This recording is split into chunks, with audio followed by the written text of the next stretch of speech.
Welcome to the Drooniverse!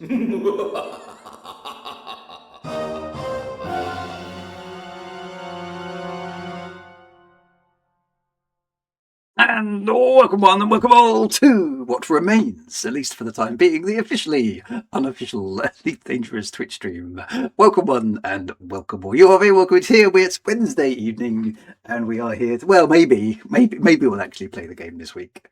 We'll see how it goes. Because stuff happens, right? And I tend to waffle on for some time at particular occasions. But we'll see how it goes. But anyway, it's good to see you all. Have you had a good week thus far? I hope you have. I have, and that's what matters to me. So there we go. But before we get into the exciting stuff, or the less than mundane, trivial, and probably slightly dull, and probably not at all exciting at all in actual fact stuff, it's time to do the thing, because the thing is the thing, and the thing must be done, because otherwise, I don't know. Just put hex on the whole damn thing. Right, who do we have first? The chat is going to mute GB, of course it is. Now, what's with the timing? He's getting earlier and earlier. I'm concerned. He opted for 1859 very specifically because he knew it would wind me up, and now he's going for 1855. So I feel something is slipping in the fabric of the space-time continuum. I'm not entirely comfortable with it. There needs to be an explanation. So we'll find out what that's going to be. P_SB is next. Good to see you, P_SB. And in third place is Ugly Spirit. Good to see you. Top shots there as well. In fourth place, not bad. Good to see you. Fine denizens of the stream doing what you normally do. So good to see you. Right, so who else do we have in here? This goes on for quite some time. This is the only problem with all this chattering before the stream starts is I have to scroll down a long way before I can find the next person. I can't even say this. Them damn bagpipes. It's a bit difficult to pronounce that, actually. It's probably easy to type. Anyway, but they're hello. those dang bagpipes. Etc. I haven't had any whiskey this evening. Maybe I need some. Yes, good to see you as well. Who else do we have? We have Latty ___ as well. Good to see you. Thank you very much for D Pitman42 is here in the chat as well. Good to see you. Thank you very much for popping in. MP Tolby is here as well. Good to see you. Thank you very much for popping in as well. Who else do we have? Scrolling. There's a lot of chatter. There is a lot of chatter. Big 39 GT is here. Good to see you. Thank you very much. Drayden Darkstar, possibly the coolest username in the entirety of Twitch, is here as well. Drayden Darkstar. I just love that. That's awesome. Right. So yes, he, they, or she, whatever. Yeah. We don't do pronouns. I because of presumably male chauvinism over so many years of my life, I default to he. So if I accidentally call you a he, and you're not a he, it's not meant in any particular provocative way. It's just a default because I'm old and stuck in my ways. There is no animosity, no hurt implied. Just to make that clear, okay? So because you're all just usernames, I've got no idea who you are. I mean, you see me every week. You get the full information. I am a semi-public figure. You guys are cloaked by anonymity and strange usernames. I have no idea who you are. For the vast majority, I know a very, very small handful of you in person.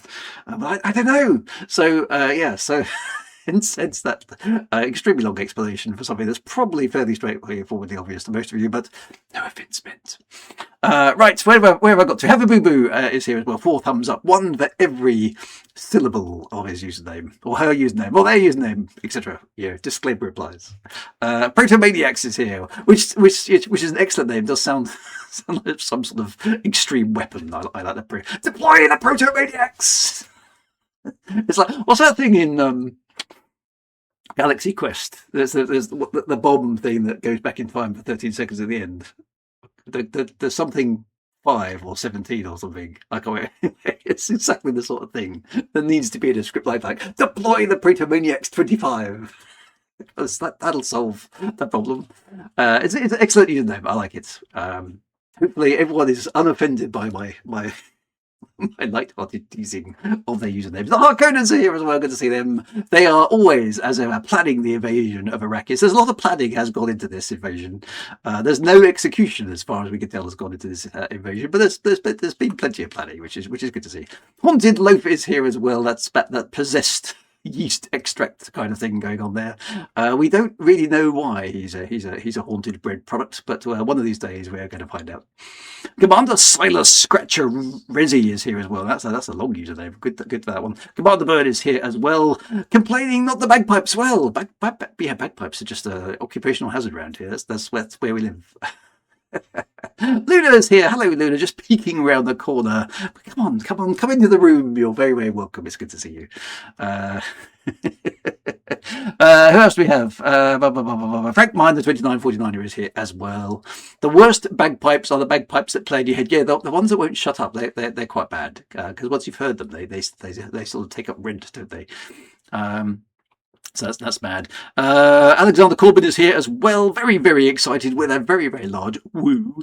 That's definitely one of the biggest woos we've had on stream for quite some time. That's good. And EP783 is here. That's very important to point out that rhymes, because that's just one of those things. The Arakises are here. These are the guys that have been fighting off the invasions of the Harkonnens for some years now. Been very successful at doing it. Now, whether the Arakises have actually got a plan, or whether it's just down to complete incompetence on the part of the Harkonnens, has never yet been made clear, but one of these days we are going to find out. Right, what else do we have? Alice is here, Alice _DM. Now, we haven't also established here what D and M stands for, but I'm working on it. I'm coming up with a list of possibilities, and we are going to investigate that one as well, so that's quite good. And Alice has sort of taken over from Solstice Project in the do department, which is good, because you need backup. You need a business continuity plan for when Solstice Project is unavailable. So what we've done here is we've removed a single point of failure in one of the key parts of the stream, which is the do-do-dos. So, and other people are also picking up the slack. This is encouraging to see. We have Commander Silas Scratcher Rizzi is picking this up as well. And in fact, Drayden Darkstar himself is volunteering some additional do-dos. So yeah, so where is Solstice Pro? We need to find out what's happened to him. He's conspicuous by his absence at this first particular part of the stream. So, but to be fair, Alice and Drayden Darkstar are admirably picking up the slack, which is good to see. So well done, guys. That's impressive. Commander Groman is here as well, which is good to see. Thank you very much for popping in. We have also Enigma-ish. Now, Enigma is Enigma-ish is obviously on the scale of not very Enigma to full Enigma, which is over here, and we're sort of Enigma-ish is probably mostly about here, I would guess, on the combined scale. I don't know why. It's just one of those things. Did we say Commander Groman? Well, I don't know if we did, but if we didn't, I'm going to say it again. Welcome, Commander Groman. Good to see you as well. So that's good. We have Sleepy D Wagon Man, who is awake, one assumes. Good to see you. We have Electro Ace, or Electro Force E, which I assume is Electro Ace. It's just like one of those cunning ways of saying A without actually using the character A, because clearly using the character A is uncool, whereas using a 4 to represent an A, absolutely spot on. So good to see that. Who else do we have? We have Felix Celestro, which is a nice name. Felix. Actually, I'm pronouncing it wrong. It isn't Felix Celestro, which is how I pronounce it. It's Felix Extra, something like that. I don't know how you pronounce that, but anyway, it's cool. We like that. Simon Army is here as well. Good to see you. Thank you very much for popping in. And here he is after Command Burn. Solstice Project is damn. He's Mr. Now, Solstice Project. Alas, you are in danger of being replaced, my friend. You need to get here on schedule, otherwise your USP is being usurped. Okay, so up the game, my friend. Up the game. You're slipping. You see, and there are people poised they are, to take your crown away. So if you want it back, you're gonna have to put some effort in, my friend. We need a rerun of the intro sequence just for Solstice Project. That's not how these things work. Okay, don't penalise the punctual. You see, don't penalise the punctual. If you're late, yeah, miss out. What do we used to say in the 80s? There was a phrase about being late and missing out, but I can't remember what it was. Some people know. But I can't. Off the tip of my head, I can't remember it. Anyway, right. So who else do we have? We have Something Ain't Going Well is here as well. Hello, Enthusiastic Wave. Good to see you. It's good to see you, Solstice Project. But yeah. Come on. Get your acting of the man. Eric Loss is here as well. Good to see you, Eric. Fantastic. Thank you very much for picking up. Ugly Spirit says, Drew Wager, they'll never make you a partner if you keep tearing into FDev grammar. There's so much to get into. Presumably, at some point in the sort of selection process of let's take a look at this Twitch streamer who has actually applied to become an FDev partner. Presumably, at some point, FDev, some poor FDev employee is going to have to sit through this and go, "Is this the kind of guy we want representing our game?" Anyway, Mr. FDev, if you are watching this particular evening, hello and welcome. Hope you find everything to your satisfaction. And if you don't, well, never mind, eh? We'll have fun regardless. Right, so how am I doing? Have I got to the bottom? Twitch trend is still going on. Have I missed anybody? I have. Hang on. Mima Metal is here as well. Good to see you. Fantastic. Thank you very much indeed. Popping in. Right. Wintermute says you only recognise me because of the hat. Because the hat is obvious. I mean, yeah, the hat is entirely unique in the entire history of the universe. There's a guy with a hat. Must be Drew Wager. The Omega 13. That's it. Batfink. I haven't seen that. You see, this is the thing with this stream. There's lots and lots of references to 80s stuff, which anybody who's a little bit too young is going to go, what? Completely confused. Big 39 GT. I can't remember if I've already said Big 39 GT, but if I haven't, Big 39 GT is here as well. Good to see you. Cyber Army, I think I've already mentioned, but good to see you. Alexander Corbin is here too. This is still going on. Have I not got to the bottom yet? Araki says, I'm a woman. We always have a plan. That is absolutely true. Can confirm. Woman, definitely a plan. Not always one in my favour, it has to be said, but here we go. Right. Who else do we have? Right, we have Keetet. Keetet is here with an underscore. Hello, good to see you. Fantastic. Thank you very much for popping in. Solstice Project is now... Nobody will replace me. I feel there's an evil laugh going on here. So, nobody will take back my doo-doo ground. Well, you see, you're under threat now. It's big words, my friend. It's big words. But have you got the trousers to back it up? That's what we need to know. You snooze, you lose. That was what I was trying to think of. Well done, Andy P. Andy P783 has remembered. You snooze, you lose. That's it. That's what we. Is that 60s? I thought that was 80s. Maybe it's earlier than that. Something about, screen doors on battleships and submarines and things like that. That was 60s. Be there and be square. Be there and be or be square. Is it be there and be square or be there or be square? I can't remember it. Who else? We have Crispy77. Hello, good to see you. I'm nowhere near the bottom. No, there are depths of depravity that have yet to be mined on this stream, I'm sure. Nobody's young here, says Ugly Spirit. No, this is a sort of 1970s, 1980s refuge, the last bastions of Gen X left on the internet. Can we get onto the important part of the stream? Happy birthday, Ember. Yes, she's downstairs. She's actually asleep. She's had such an exciting day today. She's sort of semi-comatose on the couch downstairs.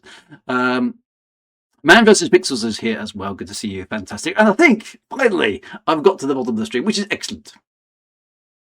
So anyway, welcome one, welcome all. Thank you very much. And I'm sure I haven't named 55 people. And according to my thingamajig, there are 55 people watching. So there's some of you out there who have remained anonymous and will probably remain anonymous forever, because it's way too dangerous to be associated with me, right? I completely understand. But it's time, anyway. It's time now to actually start waffling officially, despite evidence to the contrary that I may have already started. But anyway, there we go. Right, let me press the button, brace myself, because there's a cheesy sort of chapter change about to happen.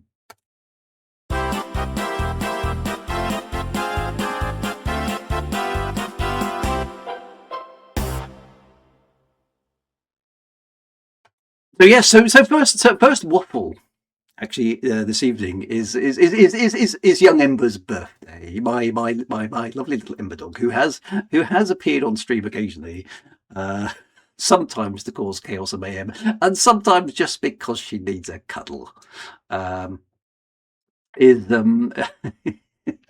Because it's her first birthday. She was born exactly this point last year. Now we didn't immediately get to meet Ember Dog on her birthday, but she is exactly a year today, and 10 weeks from now will be the year anniversary of us bringing Ember home as a tiny little pup. So that's good. So so young Ember Dog is in good shape, and currently sleeping off a rather large meal. Has she coughed up the pin yet? No, well, you see, the pin is an entire mystery. I don't think Ember ate it. I'm pretty sure she didn't, because things like that might.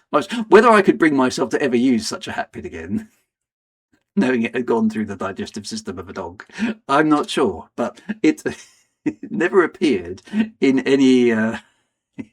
In any excavation, shall we do it? We share a birthday, says Commander Man. I hope I get sausages. Sausages are high currency in the world of Ember. Are we addressing the hack? Now, this is news to me. I haven't been paying attention because I was a bit busy over the weekend. So yeah, you're gonna have to tell me who got hacked. It wasn't me, was it? So is it something? Presumably it's something to do with Elite. Or is it an alleged hack, or what's going on? So type it in the chat and I shall go and investigate. We shall discuss it. Does that mean I've been resident in Scotland for over a year? Yeah, I mean, technically we moved to Scotland in November. Actually thinking about it, I moved into rented accommodation in the summer of 2024. So I'm coming up for 2 years in Scotland. Isn't that amazing? That's insane, really. And I've been in my current house, the one we actually bought, since November year before last. So that's coming up for 18 months. Yeah, mad. So time flies like an arrow and all that kind of stuff. Okay, so Tempest Fugia, exactly right. So Keita says no one got hacked, but somebody impersonated a Hydra. Our servers had a 24-hour trouble pinging servers. And Wintermute says, Wintermute is normally a fairly reliable source of information. The servers were down for more than 11 hours on Saturday. Okay. So your background should have had a Hydra in it. Okay. All your ships are renamed to Old Git. Okay, so I was hacked, was it? Okay, so what? So was it just because they use AWS, don't they? I think for the background on the Elite Dangerous servers, an admin hack or something. So anyway, okay. Well, there's all sorts of speculation going on as to what actually went on. I presume it's all back up and running now, but it wasn't. There's rumours. Maybe it was hacked, but maybe it wasn't, and it just fell over in a heap, and they had to kind of reassemble stuff. Ooh, very exciting indeed. So that was good. I did have a slight Elite Dangerous encounter, actually, because I was away for most of the weekend because I was travelling. I had to go down to Wales for business, and I was helping to host a workshop on Monday, which is why I couldn't stream on Monday evening. And we had one of those ghastly icebreakery things at the beginning of the workshop, which was, what's your name and what do you do and name and interesting fact about you. Now, I mean. I always view these things with great suspicion because I don't have any interesting facts. So I thought, what can I do? I could kind of go, I write science fiction. I suppose that's vaguely interesting. But what I actually said was, I said, I role played a woman who got murdered in a video game. Which was subtly different to most of the other things that people do volunteer, it was, so I did I did that to which there were a few raised eyebrows, as you can imagine, and I got collared afterwards by one youngish lady who basically asked me what that was about. So I had explained that I'd been involved in Elite Dangerous and stuff, and she was like, what the actual video game Elite Dangerous? And I said, yeah, the actual video game Elite Dangerous. He said, and then I had one of those moments where I thought, I'm not sure if this is happening, and probably nobody's going to believe me when I repeat this. But she did actually say, and this is verbatim, and this actually happened. Well, you're not the Drew Wager, are you? And I went, yes, I am. Which was about that's the only time that's ever happened to me in a public space. It was. I did preen slightly, I have to say. So yes, I should have. I should have told them about my unwarranted sense of self-importance. There are bits of chat up like there are actually, yeah. It's quite cringy actually when you think about it. But she was, and bless her, her partner actually, she hasn't played the game, but she knows about it, and her partner has played Elite Dangerous. Her husband, shall I say? And sure, your Drew Wagers are well, they are, yes, but there aren't many other Drew Wagers, and there's a funny story about that which I can tell you, which I have told you before. Winterbutte will wince because he knows about it. But anyway, there and so we did have a nice chat. I did explain, yes, I did do some stuff for the game many years ago. Which was quite nice. My colleague thought it was hysterical that this sort of she must be in her probably in her 30s, so it's quite young relative to me. That she said, "Oh, Drew's got a fangirl," which was quite funny. I could have told them about insurance. That would have yeah. I used to work in insurance. There's an interesting fact about me. So anyway, never mind. I know. Top Shot says young woman and knowing about ED and also about me. How likely is that? Very unlikely. Drew Wager is not a common name. In fact, I'm not aware of any other Drew Wagers in the world. Specifically, there was one before. It's a small funny story about this. It's 15 years ago. There were two Drew Wagers in existence, right? And I was one of them, clearly. And there was another one in America. I went on a trip to America around about this time, 2017, to go and see the eclipse.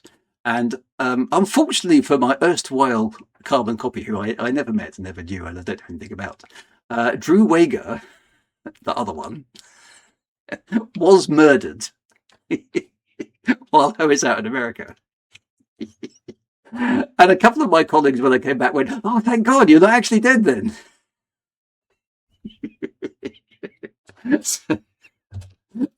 I stress I didn't have anything to do with it. It wasn't a Sean Connery style. There can be only one, Conor McLeod and Tom McLeod.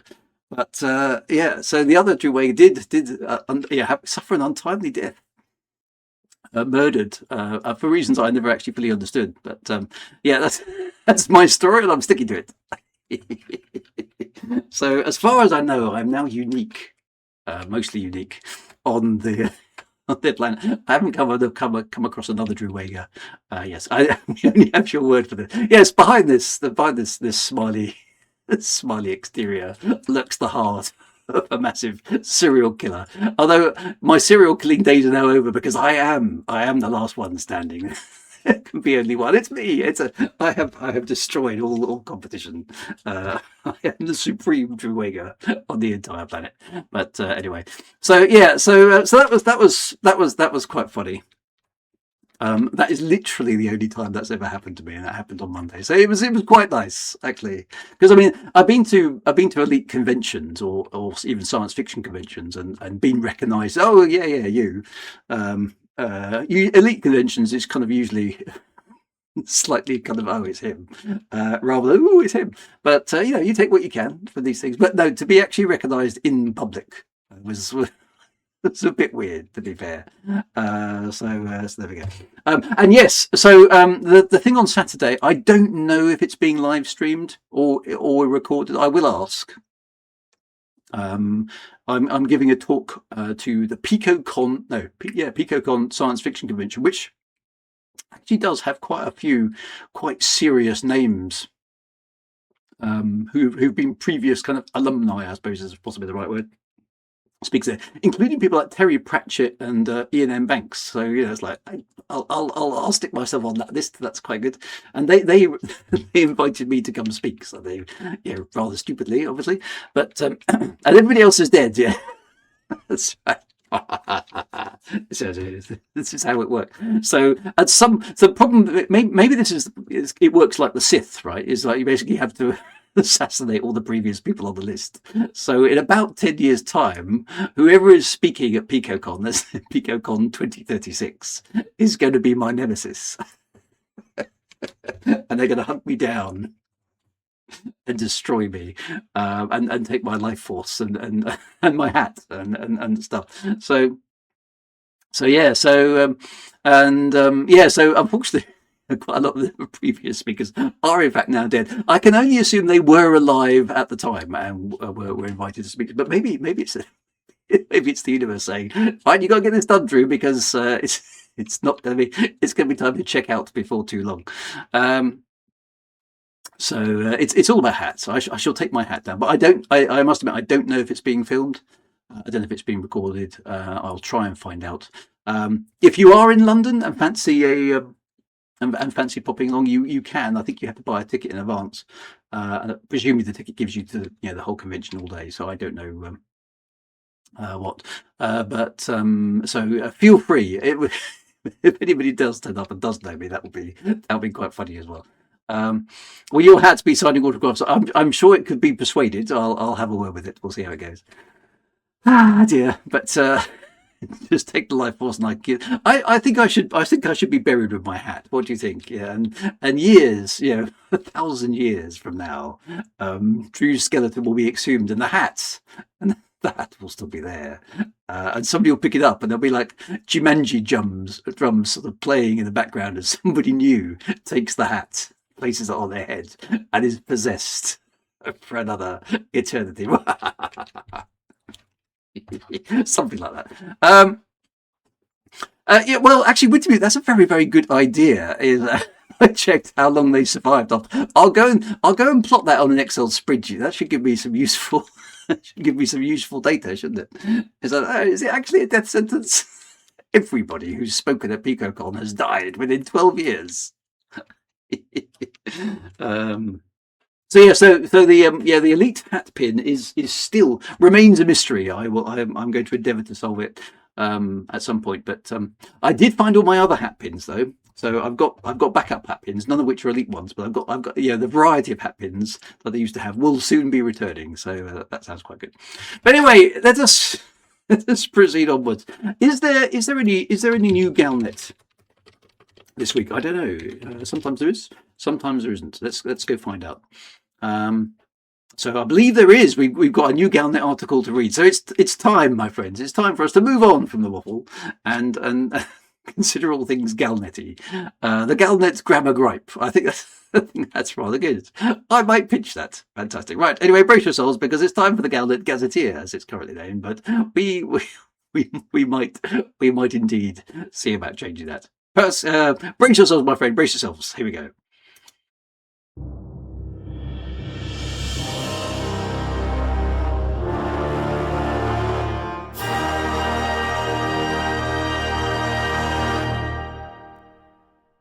Right, and it's time. It's time for GalNet. Right, what's happening?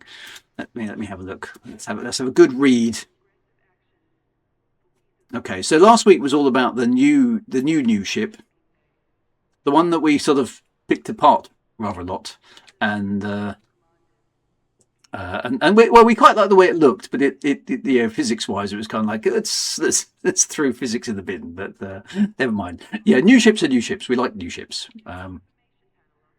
Yeah, is there anything about the hack in the GalNet? There kind of should be, shouldn't there? That would be quite cool. Because the entire universe goes offline for 11 hours. says Ujima Flip of the GalNet Gazetteer. But never mind. Right, this is the new GalNet. It says who is Lexi October? Okay, so this is a profile of one of these characters. Who we've been talking about for quite some time because they are heading up the October consortium, aren't they? Where we had a rather comical GalNet article from a week or so ago, explaining that the consortium basically decided that they had won and told everybody. Be serious, Drew. If one of your clients were hacked, would I broadcast it? No, I wouldn't. But I suppose GalNet is basically at the whim of Frontier. They wouldn't talk about it. I think I might be tempted to write a tongue-in-cheek article about it though. But hey, never mind. I think the people on Call It FDev would rather not make fun of that. That's probably more like so. Anyway, it wasn't a hack. You're telling me. So what did happen? Just before we get to this, so what did it just fall over in a shivering heap? Did something break? Was it an admin error or something? Sort of an unfortunate commit to a database, or somebody tinkering in prod with a delete statement or something. So I don't know what actually do we know? Has it not been officially acknowledged other than it was out? I'll find the post. Excellent. Their forum post didn't explain the detail as far as I'm aware. Okay, cool. Right. Well, as Wintermute goes off and digs stuff, we'll explore that in a moment. So, who is Lexi October, Vox Galactica business analyst? These people always have very, very 21st century titles, don't they? I mean, business analyst in the year 3300. I'm not convinced, but anyway. Marlon Royce has published a feature on October. Everything in GalNet is very 21st century, but just like it's happening in space. Has published a feature piece on October Consortium CEO Lexa October. Few figures in the core systems command as much quiet influence as Lexi October in recent months. Well, okay, well that's fair enough. 10 poke FDev, 20 break universe.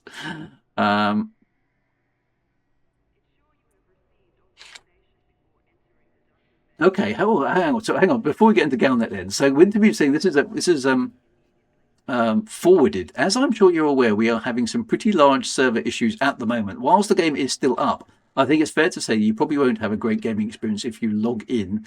There may be further hiccups as the team are working to get things fixed. Sorry, I'm on the call with the team, trying to grab what I can and help where I can as well. I am still here, but I'm also very distracted. So who's that?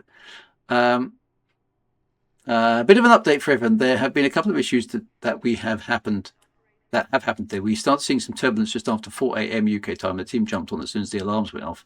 Then a little bit later in the day, we had another issue rise. Just to be clear, these issues aren't connected. The servers are online and available to play. The team is continuing to work on it, and I'll keep you updated with progress. Please notice that you may experience lag spikes. Oh, Phil. Oh, that was Phil. So is that any sort of personal... Is that a forum post? The magicians have then done some tinkering at the moment. Everything looks stable, so please form an orderly queue and jump back in the game. Okay, so sounds like they had some sort of instability that they didn't foresee. Funny how that happens with things nowadays, but so there we go. Then it came back and sorted itself out. That's good. Yeah, I mean sometimes these are complicated systems, right? So you can't pick up everything. Their QA department does seem rather overworked at times, doesn't it? At Frontier, so. And that was from the Frontier Discord and the official forums. Okay, so interesting. Yeah, maybe it's something to do with AWS. Anyway, known for identifying promising technologies before rivals recognize their value, October has built a portfolio spanning advanced engineering, pharmaceuticals, and personal tech. Exobiological research is the next challenge. Her hands-on approach came to light in 3305 when the consortium rescued struggling tech firm Supratech. The investment stabilized the company after poor sales of its Talk computing system and enabled further developments of products such as the Artemis exploration suit. Cunning. October's reputation for discretion was reinforced in 3307. I wouldn't say she's all that discreet, is Lexi October. doesn't strike me as discreet in the slightest, but there we go. October's reputation for discretion was reinforced, apparently, in 3307 when she hosted an exclusive gathering for the secretive Joker's deck, attended by political and corporate elites including Zachary Rackham and Scorpio Devoro. Haven't even heard of those names before. The event made headlines after Master Thief Winking Cat stole a priceless artifact. Oh, I do remember that. October declined to discuss the incident details, stating security failures are lessons. The important thing is how quickly you adapt.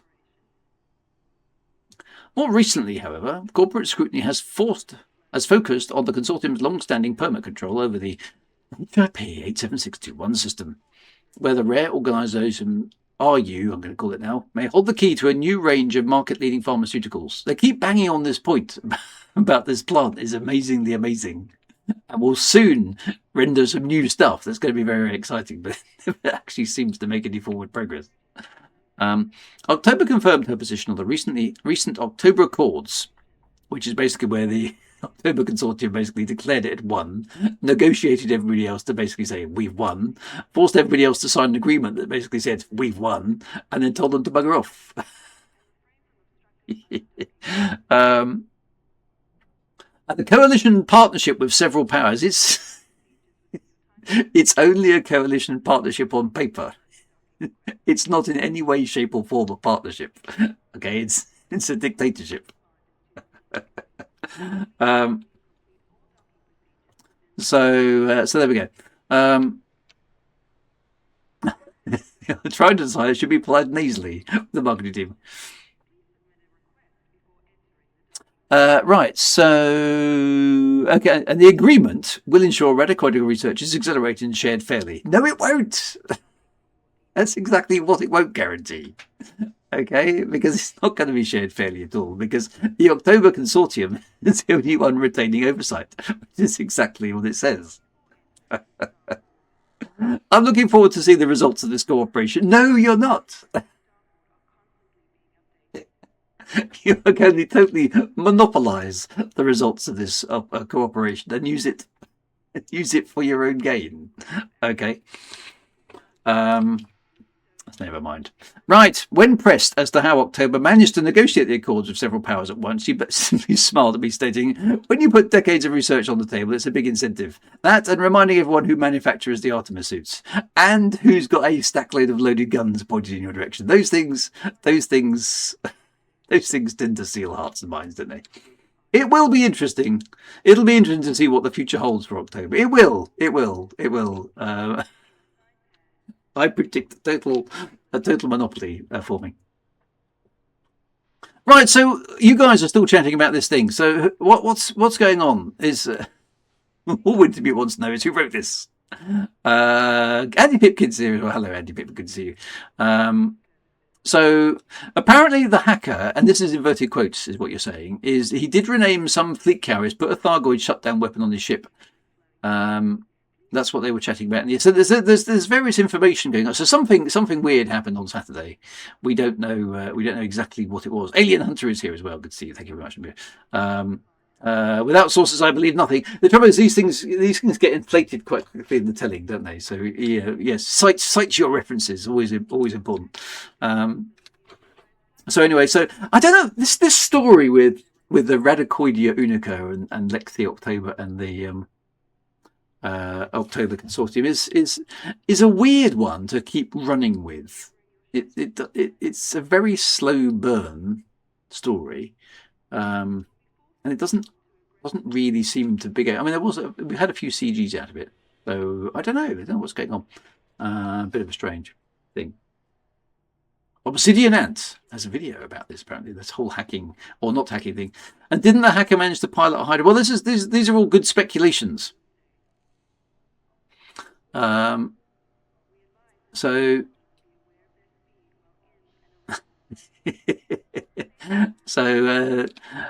maybe somebody was allegedly piloting a Hydra and parked it in a space station. Commander Burn says there's nothing wrong with the slow burn. It sounds like he's speaking from experience. Anyway, so that brings us up to date with all things GalNet. So. And Kiddet says, okay, Frontier said they are unfolding a story that will take until the end of the year, which is what I understand. So yeah, I mean that's fine. I don't mind the story unfolding bit by bit to the end of the year. But why is it just a single story thread? There's other than kind of there's new ships and things that get announced and the occasional Distant Worlds article as well. This is the only story in town, which is weird.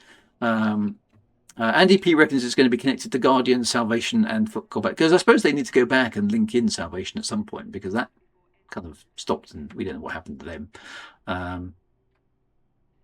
Did I notice the redundant however? Oh yes, it's well more recently, however. Where's the extra however? I need to find this now. I didn't notice it on the way through. There is, oh yeah, in there you mean more recently, however. or more recently, corporate scrutiny. I mean, yes, you don't need it. Very good point. Maybe they thought the Blue Princess would easily win and the story would be different. Maybe that's true. But you should write your story with all sorts of possibilities there. But hey, who knows? Who knows? Right. Anyway, so that's GalNet. So anyway, they're still focusing on the October Consortium and things associated with it, but they've kind of spoilt that story because the October Consortium won way too easy. The too long didn't read this article as and. I think that's probably fair enough. Anyway, that's enough GalNet. We do like a bit of GalNet. Let's find out. Let's find out where we are this evening and what wonderful stuff is happening in the universe of Elite Dangerous. Dun, dun, dun, stand down for that. We are going to go and press the playthrough button. Brace, my friends. It's another chapter heading. Here we go.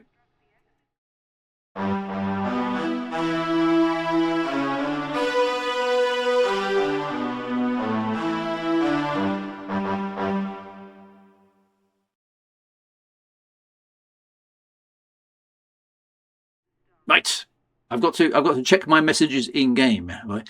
Okay, I will do that. Right, let's get in. I assume I'm still docked aboard the Odysseus fleet carrier.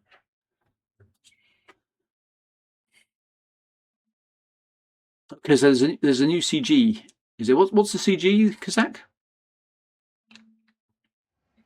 Okay, so I'm aboard the fleet carrier, which is fair enough. Oh, let's just wait for the textures to load. There they are! Yay! Reality has been restored, which is good. So presumably I need to go to my ship. Let's just see where we are. Am I still power-lined? I can't remember actually if I am or not. These lifts are so tall that why are they so big? When only one person go in them. But anyway. Right, okay, so I am on the Odysseus. That's good.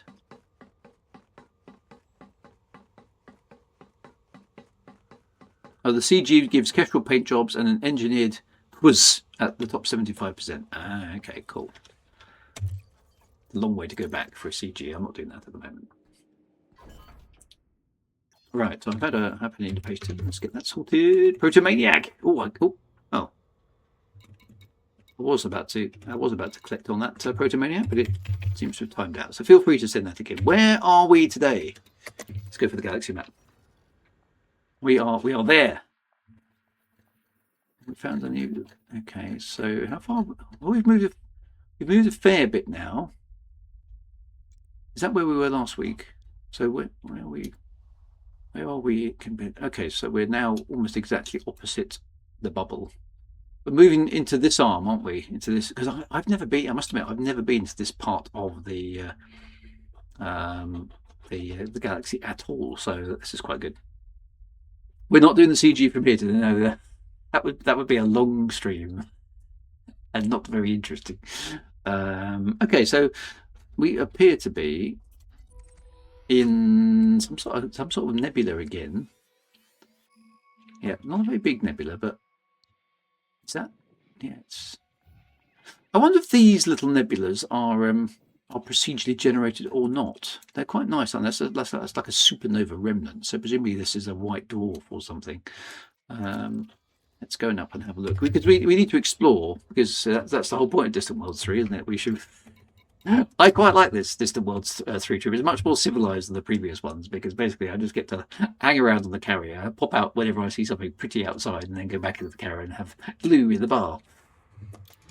It's not like the olden days, is it, when men were men and women were women and small furry creatures from Alpha Centauri were real small furry creatures from Alpha Centauri, and we actually had to get out there and do the exploration itself. This time we just it's more like a ride. It's quite nice.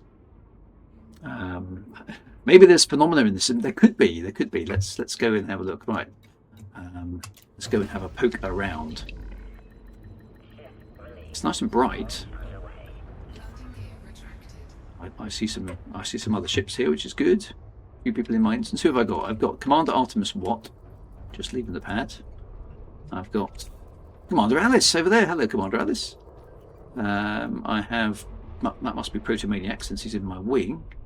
And we also have somebody else over here. We have Commander Doobido, which is good to see, in an anaconda. Wow, very old school. We like. And oh no, that's Commander Top Shot. Commander Top Shot is in my instance as well on my wing. Excellent. Well, it's good to see you all. Let's oh look at that. That's a neutron star, isn't it? We are very close to it, actually, judging by the size of that tail. These things are such amazing things. I think this is one of the best bits of astronomy in. And it's. Do I have the imperial hammers? No, I don't. In fact, I don't have anything. Is that MC hammers? Can't touch this. Do. Check my messages. Okay. Right. Beagle Point. Ooh. Okay. There's the mods too. Well, I know this. 5-month exhibition. Blah blah blah blah. Purpose of the exhibition was to unravel the mysteries of the galaxy. Well, we know we did that. That was last week. Have I got? Is there a new message? Oh, that's just. I haven't got any. That's an old message. Oh, I'm not pledged anymore, so maybe that's it. Who was I pledged with? I was with that other lady, wasn't I? Can't remember her name now. I didn't get anything. No. So who do I have to be pledged to, or did I just have to be pledged to someone? So have I missed out on some cool stuff? Oh, that's right, Nikita Kane. That's who I was. Oh, I didn't get anything. The blue hair. No, I've never been associated with the blue airhead lady.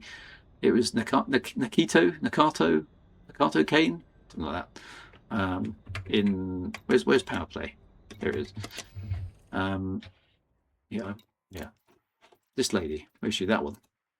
I was pledged to her because she was all to do with the old worlds and stuff, and that was quite cool. Yeah, and to be honest, Power Play was definitely better. I think Drew is pledged with his mate. Oh no, that's right. That's right. You're quite right. Nikito Kane is. I'm pledged with my other commander, not this one. That's why. So, Alessia Verdi is very much an independent. Drew Egger, you got a withering telling off. Okay. What in the? I'll have to log in and find out what that is. Then that's quite funny. So never mind. Right. What's in this system? Is there cool stuff here? Is there a landable planet? No, there's not. So we don't want to go land on these planets. We can't.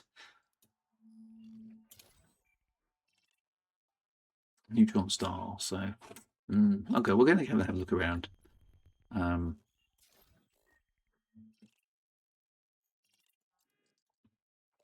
This means they've got atmospheres, doesn't it? Which is quite impressive, actually. I'm surprised a planet that is 2.1, well, I suppose 2.5 AU away from there. It might have survived, but I'm surprised these planets still have atmospheres that close to a neutron star. But hey, what do I know?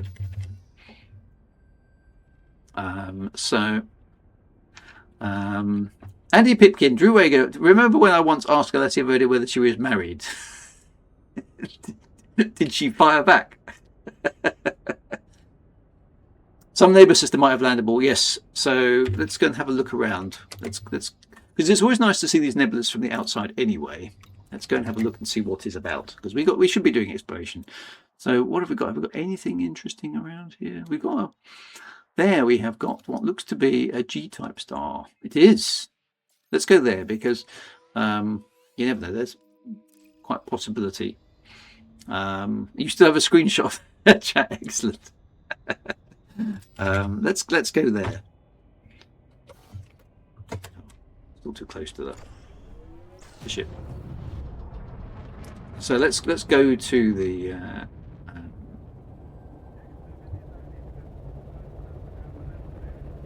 that system.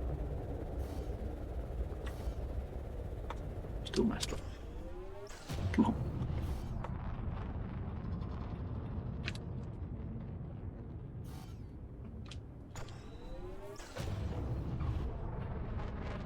Seem to be having to get a long way away from.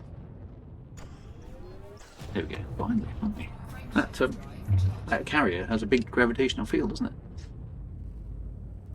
I do like the way they still use mass locked though, because that's from the original Elite, which is still pretty cool.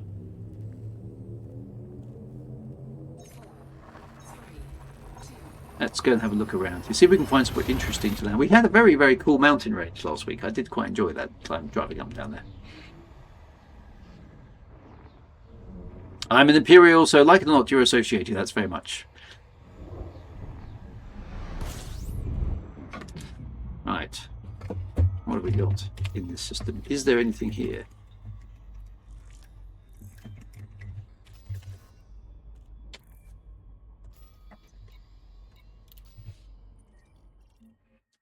There are nothing landable. Ooh, that's quite an interesting thing. What's that one? So yeah, unfortunately, none of these are land.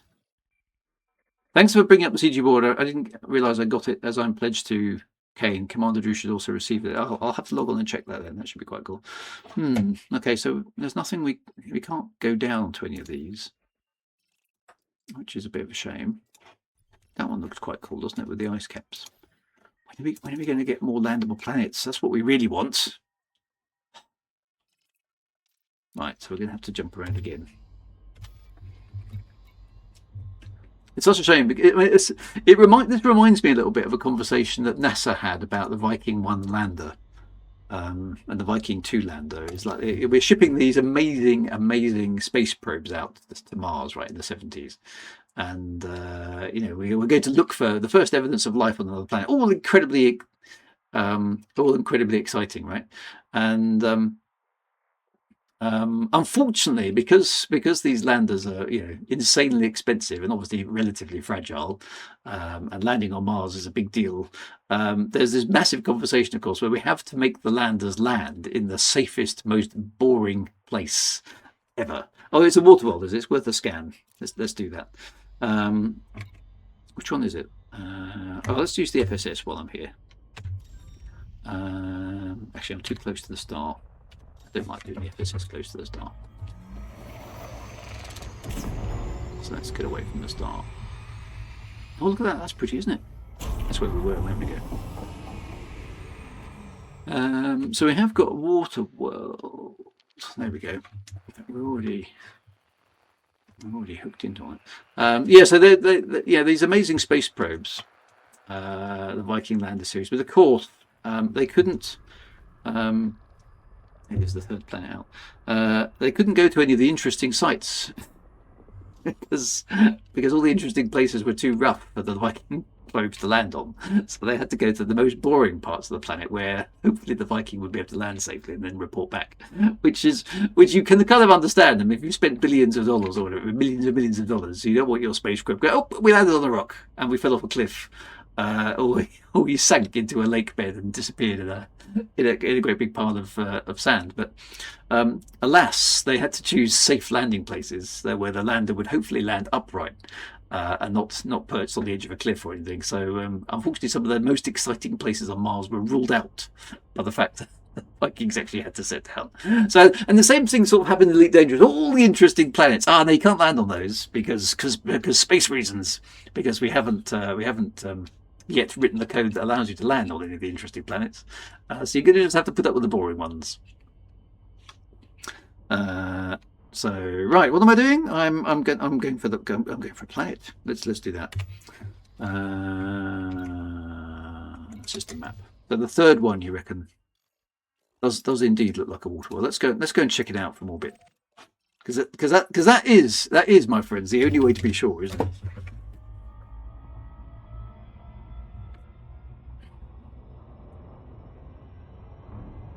Why is the moon permit locked? Now that's a very good question. As far as I'm aware, there's no official law reason to why the moon in Elite Dangerous is off limits. I think it's because that in 3304, all historic lunar landing sites, of course, are great important historical artifacts. Which means that they're all the Apollo base stations and bits of the LEM that were left on the moon, all sorts of things like that, theoretically should still be there as kind of museum exhibits. And my impression is that Frontier couldn't be bothered to create all the lunar landing sites and put little kind of historical things around them, probably the same as they would do for Mars or something like that, because there's a lot of work, okay, just for historical accuracy, right? And as a result of that, you can't land on the moon. Now that's the cynical version. Clearly, as Cyberdarmy has said, the actual real reason is because there's an endangered species on the moon, which is the clangers, and it's entirely off limits in order to keep the natural preservation of the clangers intact.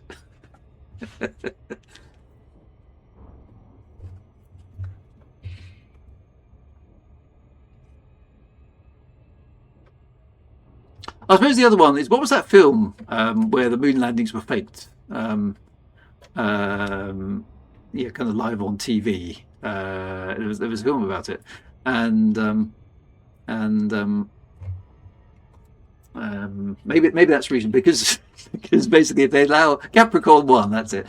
If they if they allow people to land on the moon, everybody realizes it's a setup.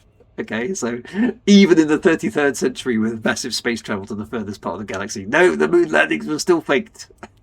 Maybe that's the reason. Andy Pipkin wants to know, what is a clanger? Well, a clanger is an indigenous lunar life form, most famous for cultivating soup dragons and communicating using an earth instrument known as a swanee whistle. This is quite a nice Earth-like planet, actually. Look, because it's a water world, but it's got 2 ice caps, which is quite nice. That's pretty cool. So I suppose I should really do a proper thingy-majiggy on it, shouldn't I?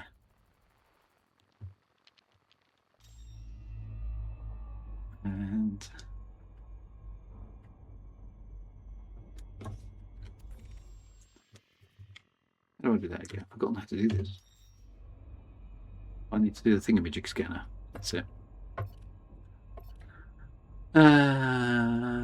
Surface scanner. There we go. Right, let's just zap it.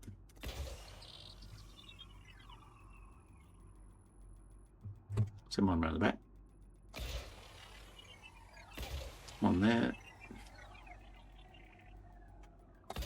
One there. There. And one there. Here we go. Should do the job. Solstice Project would get well all work. Yeah, we should have a clanger. Somewhere I used to have a clanger. Or Capricorn 1 was Mars. No, there was a film. There was a film about stuff. So yeah, I can't remember what that was.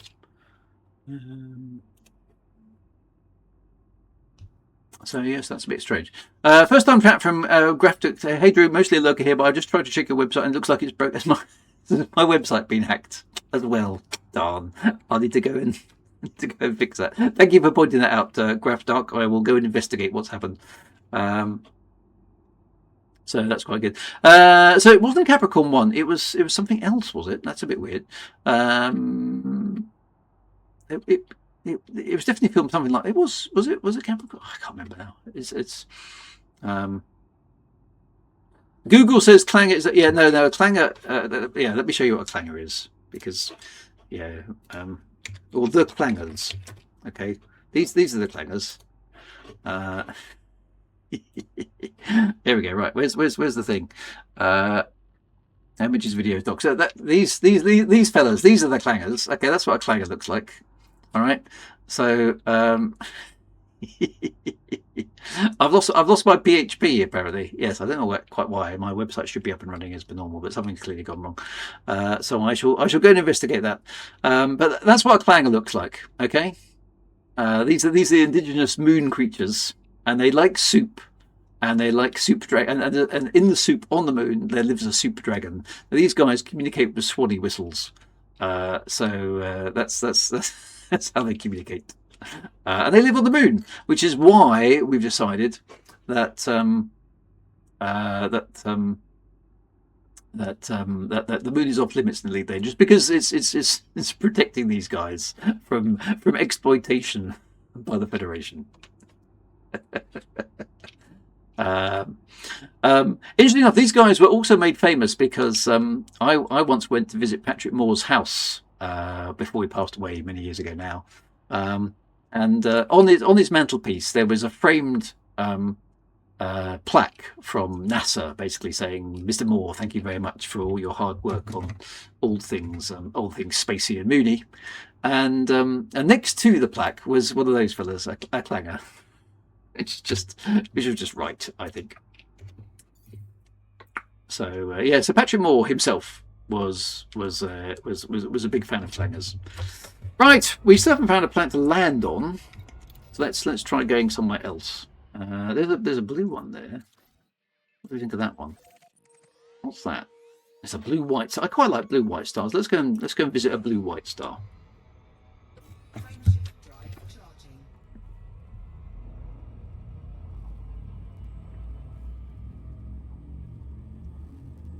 I remember watching the clangers as a kid. They were quite good.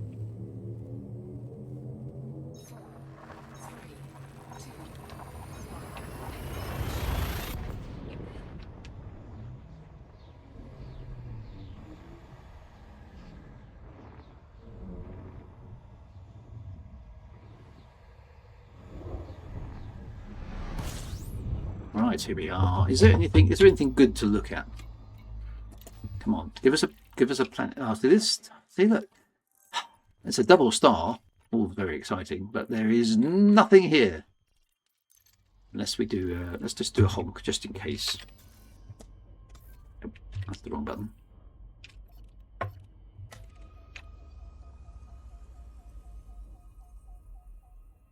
System scan complete. Nope, there are only two things here.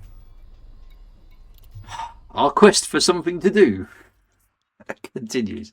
This is where phrase. Not about this one. What's that one? That's K. So yellow orange. That's quite good. Kaidet says, "Oi, look at that. Did you go into a black hole?" Oh, I'm pressing the wrong button. Sorry. I forgot to switch you back. We can't see anything. Plenty here, Drew says in Oost 1BF and stuff. Okay, well, if I can't find anything while I'm going here, I'll go there as well.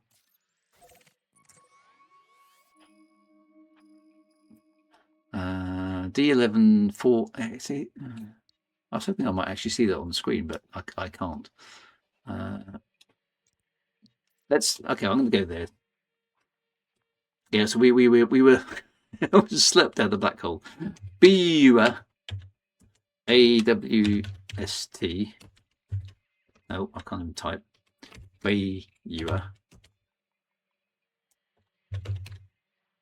1BF. Right, it's not. It's got a Y in it. 1B.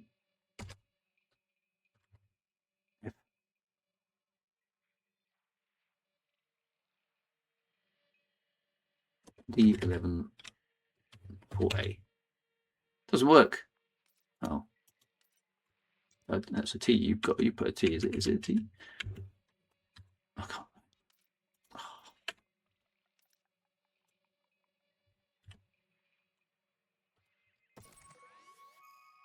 No, that doesn't work. Could be 1B. Is it IB? I don't understand this box. It should be a Y. IB? No, it doesn't like that either. I'm going to go here for the time being, because that's another G-type star. Let's see if that one's got anything.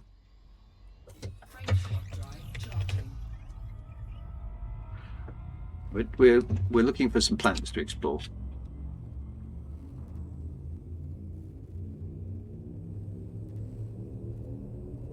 Oh, where no one's gone before, that's where the big buck.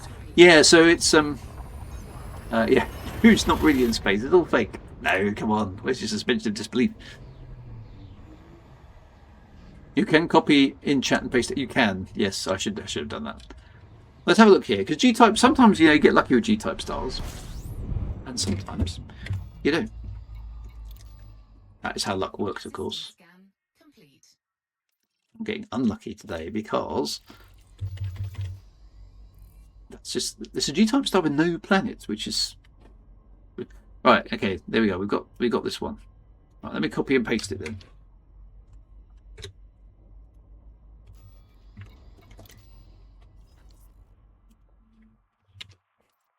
Yeah. Ooh. Over up there. Oh, okay. This one's a blue-white star. Excellent. Okay, we'll go up there then. Let's go and have a look. Frameshift drive charging.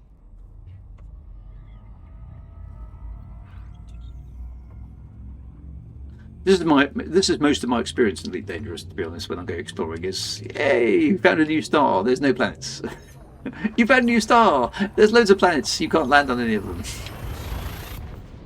Or hey, it's a new star, there are some planets, you can land on one of them, and it's really dull. I wouldn't make a very good explorer. I'd be going, yep, seen it, bored now, going home.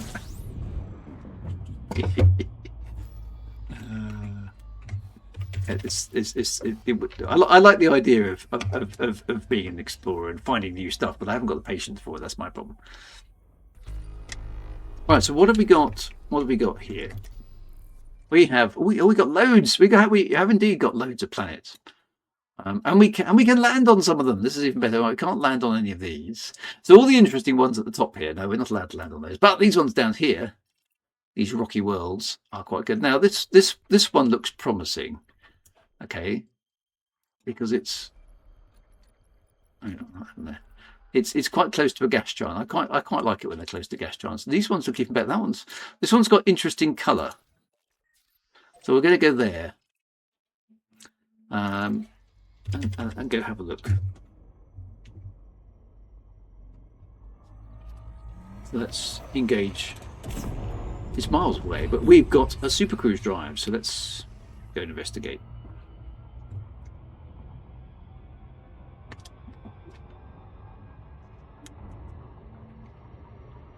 Maximum power.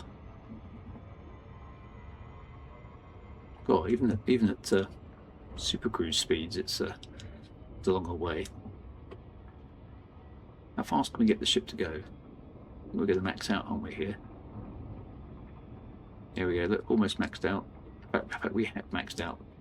2,900 times the speed of light. It's pretty cool. Have I got enough fuel for this? I hope I have. Burns fuel like anything, doesn't it? Look at the speed of the fuel going down.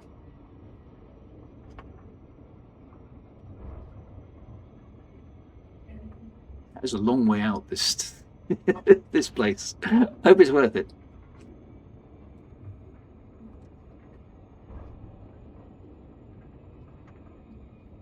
And this is one of the fuel efficient drives.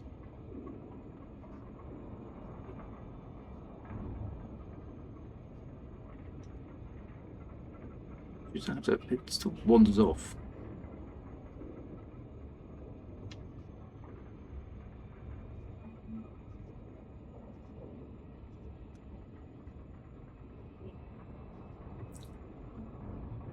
Stay on target. Stay on target.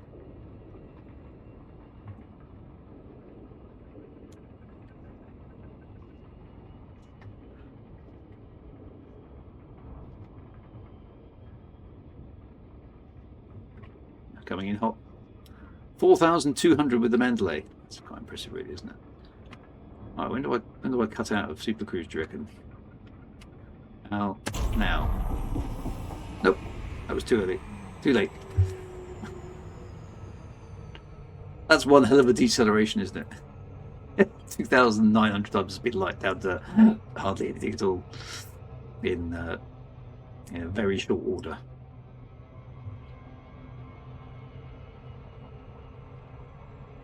Well, is this going to be? It's going to be a double loop of shame for me. can't slow down fast enough. A double. That's really bad, isn't it? A double loop of shame on live on stream. That's not good, is it? The coveted double loop. I mean, it takes proper skill to do that. I think you'll agree. I mean, you know, I wouldn't have done that had it not been for you guys. That was played for and got. Ice planet with no atmosphere, non-terraformable. Very exciting. Is there anything interesting on the surface? Do we think? It's got quite an interesting colour scheme. Look at that crater in the top. That's no moon. Actually, no, it is a moon. That's got quite a nice. Oh, actually, look, this one's got quite a nice little rift valley though. Look at that. Let's go down there. Actually, one of the more. Look at that.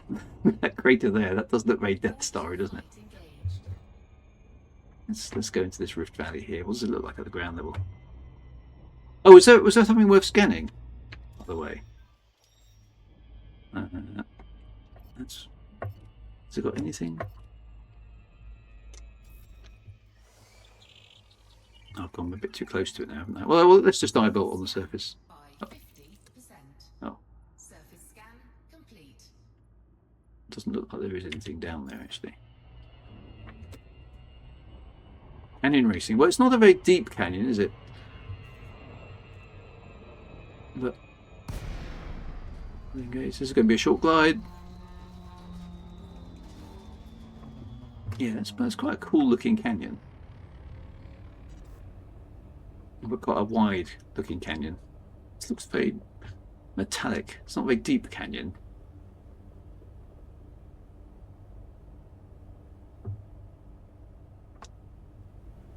Some quite steep cliffs though. And there's the gas giant in front of us. That's quite cool. I quite like that sort of thing. There's a decent looking mountain over there though. Oh, a couple of decent looking mountains actually. Let's go up there. Oh, there's a pointy mountain. Pointy mountains are good. Oh look, there's the nebula at the top of the screen. Are these going to be mountains that disappear as you get close to them? Or are they actually still there? That one's probably sharp, isn't it? I feel a challenge coming on that. That is, yeah. Oh, look, this is quite interesting terrain actually.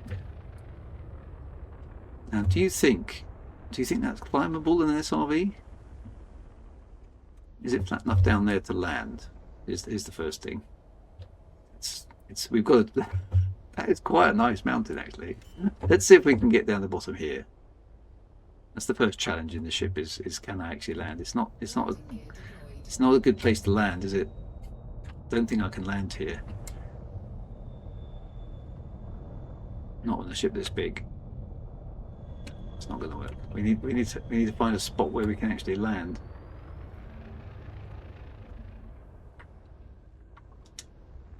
That's going to be the best way for us to make a landing spot over here. This is quite good terrain.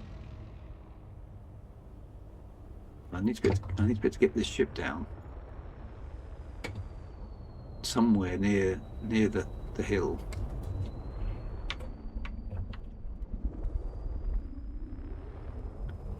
There's the hill, but where can I land? Can I get it down here? The ship's too big. Where can I land?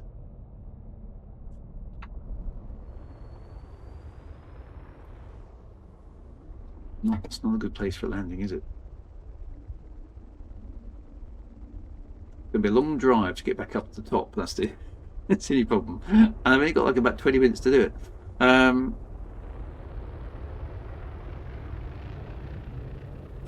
must be somewhere. That looks down there. That looks reasonably flat. I don't want to go too far away because it's going to be hard to get back up there. Protomaniacs is over here. Where's Protomaniacs?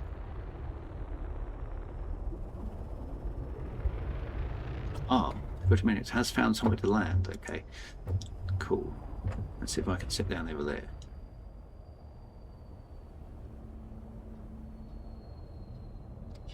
Finding a parking spot is the hard. Oh yeah, you're right. It did flicker briefly blue there for a moment.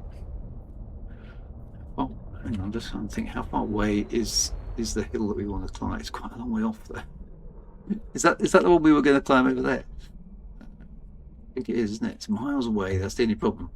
Anyway, well, we'll have a go. Let's see if we can get down.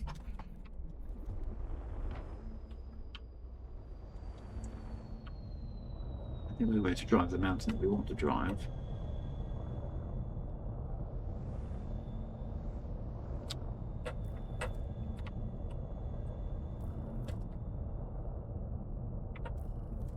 Yeah. Oh, it's insanely sensitive.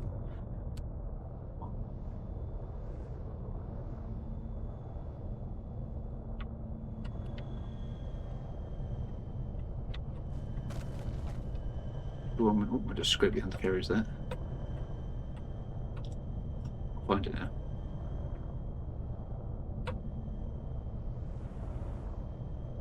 Got to be able to land on the Protomaniac's ship either. That bit over there looks quite flat to me. Let me try over there. What is this? See, it's just not allowing me to land.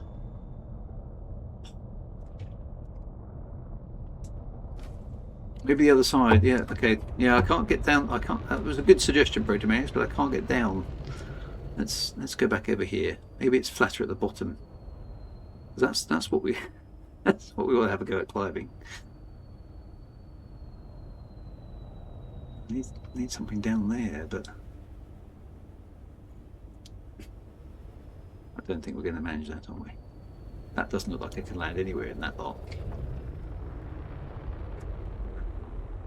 Is there anything around the back side of this? See, I find something interesting. Hang on a minute, that doesn't look too bad over there. About here.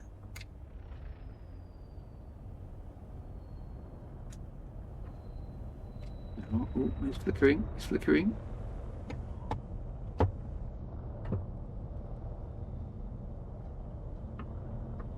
Yeah. Ooh.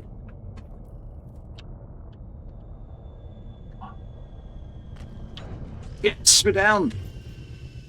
Right, out with the scorpion. Deploy the scorpion. Yeah, Protomaniacs, that was good.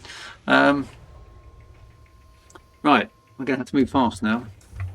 Fast and dangerous. Fast. The fast and the furious, or the fast and the slightly upset. Right, where is there? Ah, see, the mountain we want to climb is now miles and miles and miles away. Let's give it a go. What's the best route? It's quite hard work. The game fails to understand. So I want to get up there.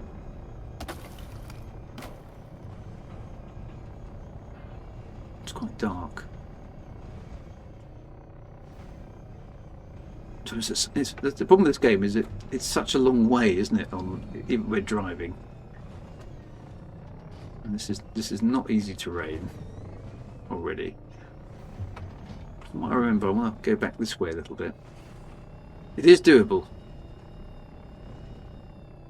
Could somebody give me a pity back? I suppose that's a possibility as well.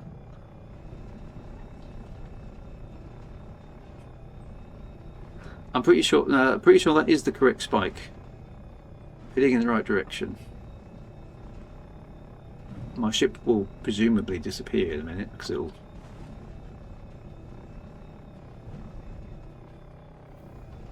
it's quite hard to see. Because I'm now flying at travel speed. What speed am I doing?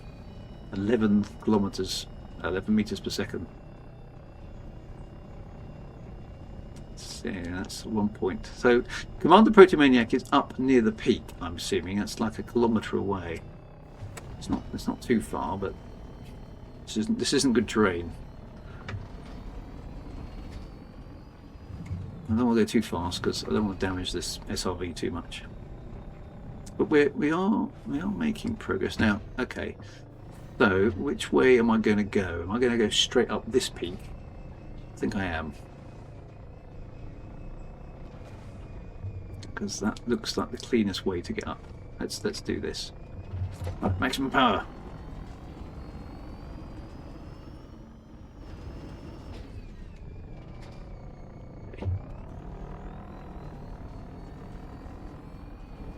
like a little ant. Oh, we can put it right. There we go. That's good. Right. So now where are we? Okay. So I've got to go down and up. This is okay because it looks. Whoa. Okay. Pop a vertigo moment there. Now full power. Climb.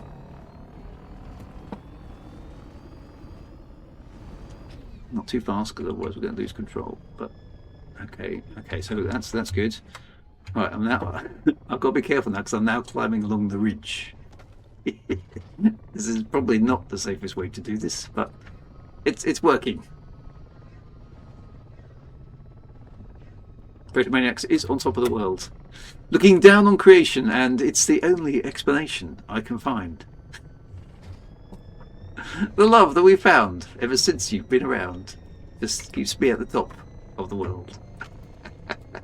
Right, I'm sort of approaching along the ridge here, which feels dangerous, but is actually working. I think we're going to do this, and without. Well, he says this is cursing the gods, isn't it? Right, this is the next. Uh-oh. Okay, right. This is the next highest peak. This isn't the peak. Whoa. Okay, now I'm actually poised at the top. What's the next way? No. I think I've grounded my shit. I think I've grounded it. What's happened? External camera. Yes, I've. My rollover angle is no good. I'm going to have to boost. There we go. Ooh, no, that didn't work. Right, I think I've just literally fallen off the edge. That is crazy steep. Right, we're going to have to try and go down. Then gently roll it round. That's it. Clunk. Up here. Push, push, push. I quite like these mountaineering challenges. Right, we're at the top of this peak, then it's down again. Just gently tip her over the edge. Yay! That's it. Right. There we go. Look, I can see other guys climbing. This is good. We're all going for the top. Alright, can you get up there? Okay, so those guys are going off that steep bit there. Look like they look they're a bit stuck. Excellent. Well done, guys. You do well. That's looking insanely steep. Right, I'm just going to go for it. Excellent power. Here we go. Right. Go. Power, power, power, power, power. Yes. Yes. Yes. To the top.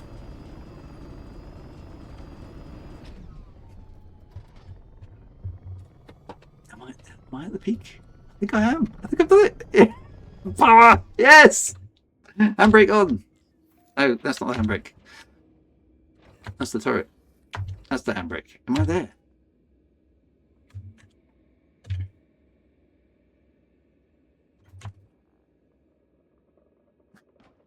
Yes. I did it. I'm not quite at the top. I need to go.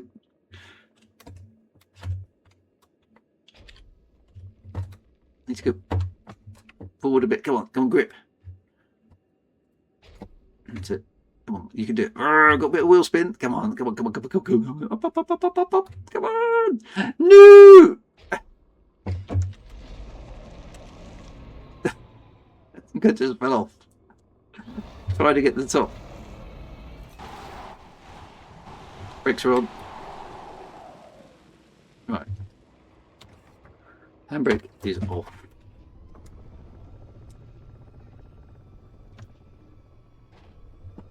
I'm in reverse, that's why. That's not going to be helping. Right, let's try that again, because I got very close. Power! Switch to engines. Everything else in the shields. Yeah, it needs locking diffs. That's what it needs.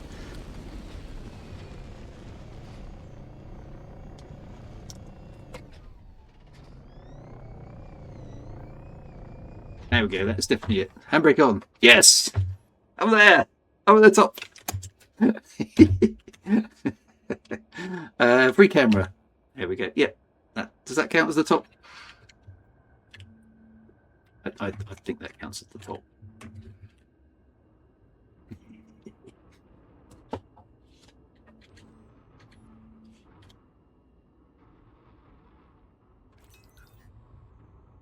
There's a little...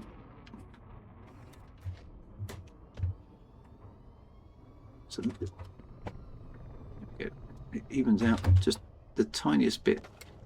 There we go. That is definitely the top.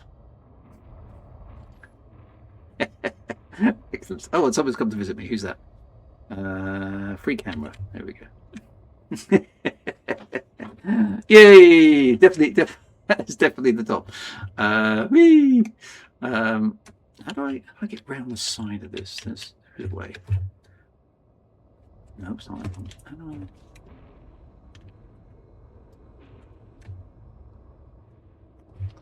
No, how do I move? Oh, there we go. How close am I to the actual top? There we go. I am literally parked on the top there, pretty much. That's that's pretty quite cool. Alice keeps getting in the wrong instance. No, right. Time is. So I've got like about 10 minutes to get back down again safely and back to the ship. So has my ship despawned itself? I've got to get down from here safely. That's going to be the trick. So I'm going to handbrake is off. I'm going to go into reverse very gently. I hope I don't fall off. Handbrake is on. Handbrake works. A little bit forward power. Lift the clutch. We want to go down in a controlled way. That's our plan.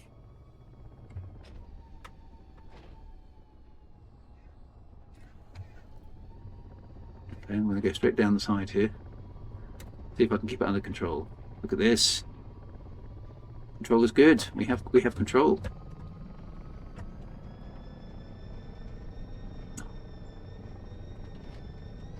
When does the carry leave? I don't know actually. When does the carry leave?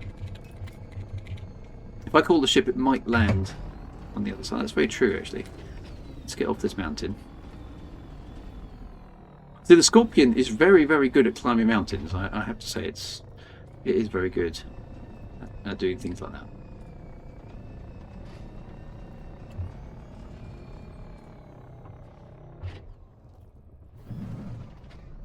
I've done it without almost any damage to my ship, which is genuinely quite impressive for me.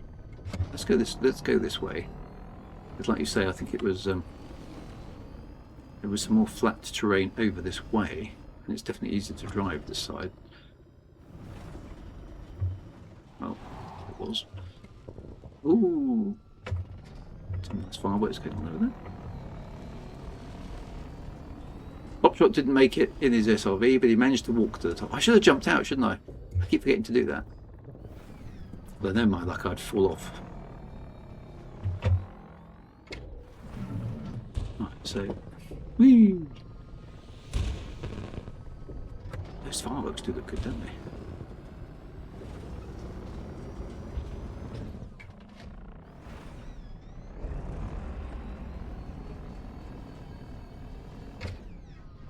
Right, there are some flatter areas here. In fact, I'm in a flat sort of spot now, so that's quite good. Let's see if I can recall the ship back.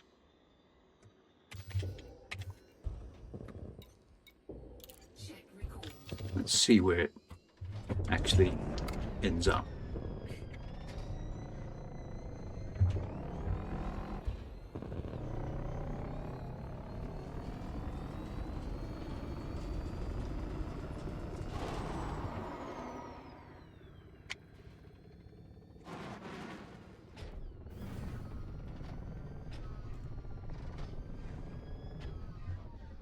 So there's quite a nice ridge down there. Where actually is my ship?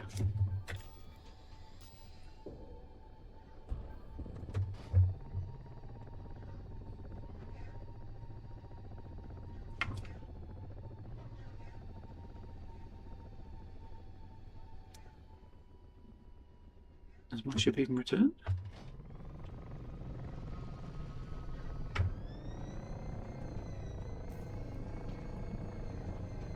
Cannot recall. Ship is departing. Okay. Okay. Well, I want it to. appear over here. Oh, you're on my ship. What are you doing on my ship? Oh, I'm gonna... This is a flattish area over here.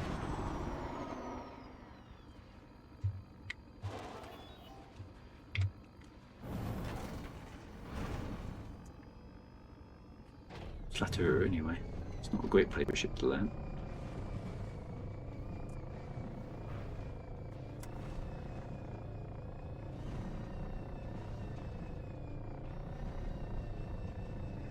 There's one of you parked on top of my ship. I was wondering why it's just taken off. Right, let me see if I can recall my ship. Right, there's recall. It recalled. The Milky Way looks amazing. Yeah, it does actually, you're quite right. Fireworks. I do like the fireworks, they're pretty cool.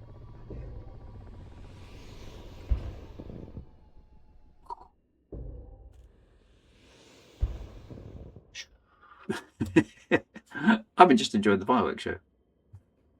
Let's go into the turret. There we go.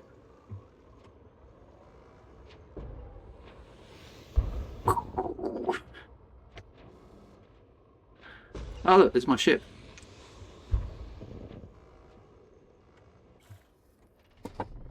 Appears to be attempting to land over there, so is it going to get itself down?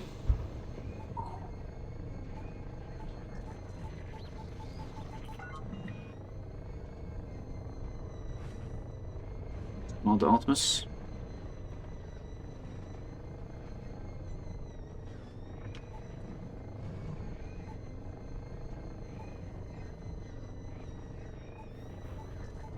These landscapes always remind me, and these landscapes are, of course, because of the magic of procedural generation, totally and utterly unique to this moon in this part of the galaxy. We will never see this surface ever again, my friends, almost certainly. And the funny thing about this is that's actually true, but of course it's totally unremarkable in its uniqueness. I remember my dad did something like that to me. He said, well, when I was a kid, he said, do you want to see something that nobody has seen before and nobody will ever see again? And me being my young, naive self, thought this was going to be something incredibly exciting. Basically, he got me an apple, cut it in half, and went, there you go. Yeah. You can see where I got it from, right?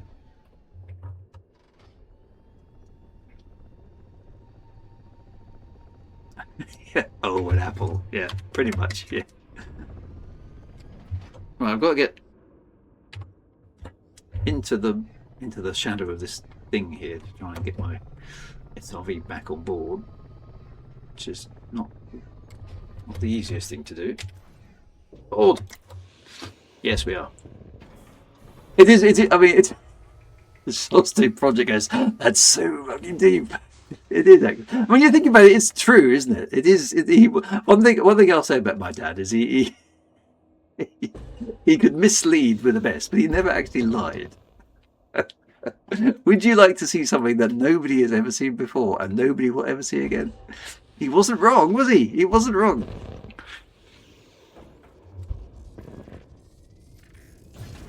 All right, let's get back out of here. We'll just give a little fly past the mountain that we climbed. We did climb.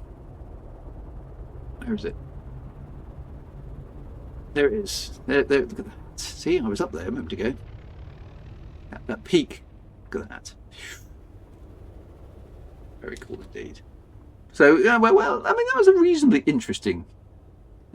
Well, I mean, assume the one who picked it up from the tree never. No, I suppose he was talking about specifically the inside of the apple. He wasn't talking about that actually. It was the interior of the apple, because of course you can't see the interior of the apple until you cut it in half. Okay, so yeah, it does remind me also of the time that my son, who I think was about 12 or 13 at the time, probably more than 10 years ago now, once came home from school and said, Dad, I need a philosophical question for school. And I was like, Okay, you know, as parents, you sort of dread these moments because they're like, right, Dad, perform on the spot now, and do something cool. It's like, well, the best time, the best I could come up with at such short notice was, does the light bulb in the fridge go off when you close the door? Now, of course, in my era, that remained a philosophical question because, of course, there was no way to check whether or not the light in the refrigerator went off when you close the door. Because, of course, you close the door, you can't see inside the fridge. So you suspect that the light has gone off inside the fridge when you close the door. But of course, back in the 70s and the 80s, there was no way to actually check that. So it became one of those sort of Schrodinger's lights. Is that it's possibly off, but by opening the fridge door, of course, you validate the conditions and the light comes back on. So you don't know, therefore, if the light was off when the fridge door was closed, because of course, by opening the fridge door, you switch the light back on. So it's one that, in my head, that was a philosophical question, right? However, my son, being 13 and smart, basically went, and he got his smartphone, switched the camera on, stuck it in the fridge, closed the door, waited 5 seconds, opened the door, pressed stop on the video mode, reviewed the footage and went, yes, it does.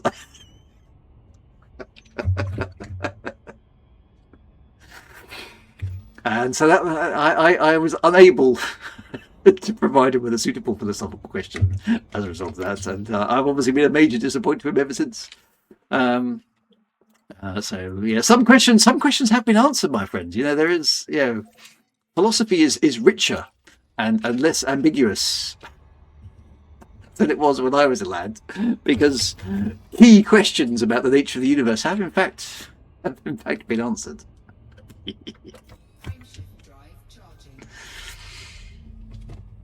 He is clever. Yeah, actually, both my sons are very clever. So I've been great admiration for their mental faculties. I don't know where they got it from. It certainly isn't me. It must be my wife by process of elimination, which is grossly unfair because my wife is both youthful and pretty and smart. So I'm the lucky one, I suppose, whereas everyone else has cashed out. I'm not sure what I've contributed to my family, but it's not good looks, charm, and brain. That's for sure. Hopefully, somewhat along the line, I've added something of vague substance to the situation. Right. Well, we need to find this fleet carrier. Where is it? There it is. There, the daddy of all ganks. Now that strikes me as a rebuy express delivery. I do like some names of fleet carriers. We've actually done surprisingly well this evening. Actually, I think. Given that normally something goes very disastrously wrong, hardly had any damage to the what I am quite interested to know, actually, I'm going to try this, is let's fly along the edge of the neutron thingamajig until we're past it, if that makes sense.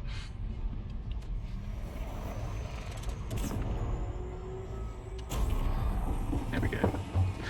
What I want to do is I want to kind of fly into the neutron thing from the other end. Nobody died. I know, it's insanely disappointing, isn't it?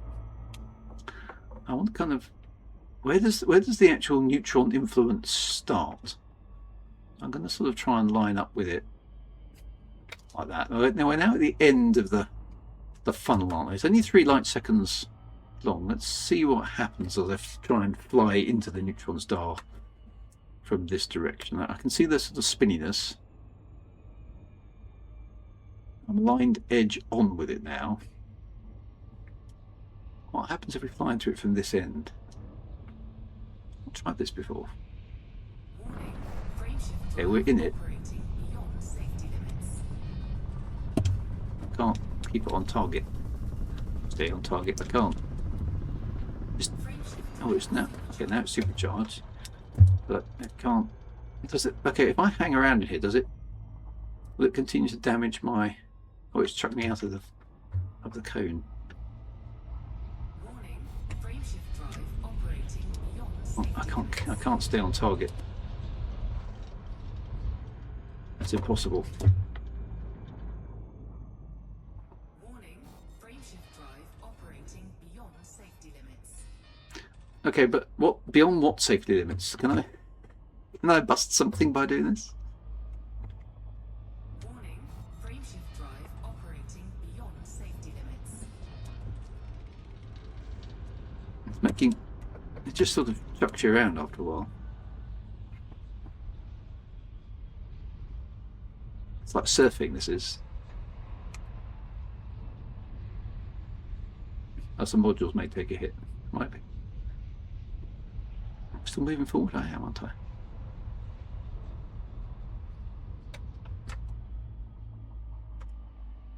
Let's just dive into the stream a bit more. Warning, frameshift drive Right, throttle to 0. beyond safety Oh, limits. we're definitely in it now. Throttle is 0. We're actually getting hit by the stream, aren't we? That's quite cool. It is. Frameshift drive operating beyond safety limits. Well, keep it on target. It's still chucking me about. That's quite good actually. It's quite good. It's quite a good effect.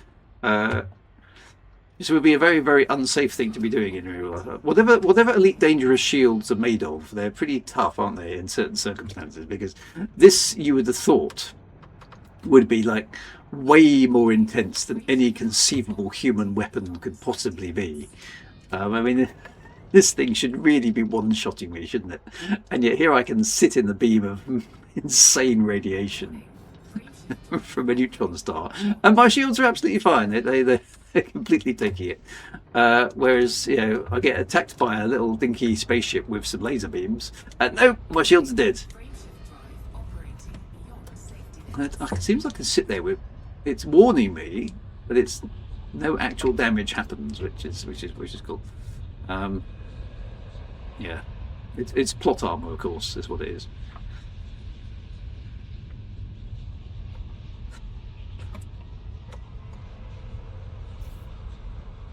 Shut down your shield. Do you think? Yeah, I mean, actually, that's a good point.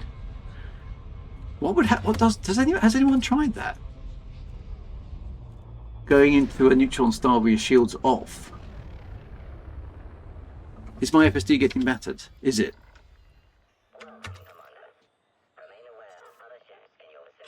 So, have I got any damage?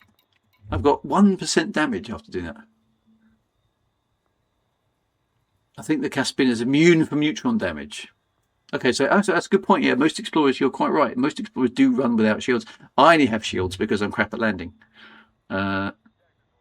Okay, so first time chat says TT Vice Crispy says this is the glass will break on the ship with shields after just the glass break. So this is sort of the cosmic equivalent of getting hit by a piece of gravel on the motorway. Might be near immune. Okay, well let's for science. Let's try it. I am going to switch off the shields just because I'm stupid.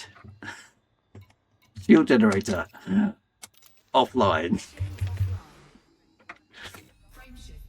Here we go, my friends.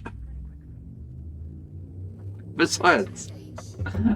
Shields are offline. We're going to do some science.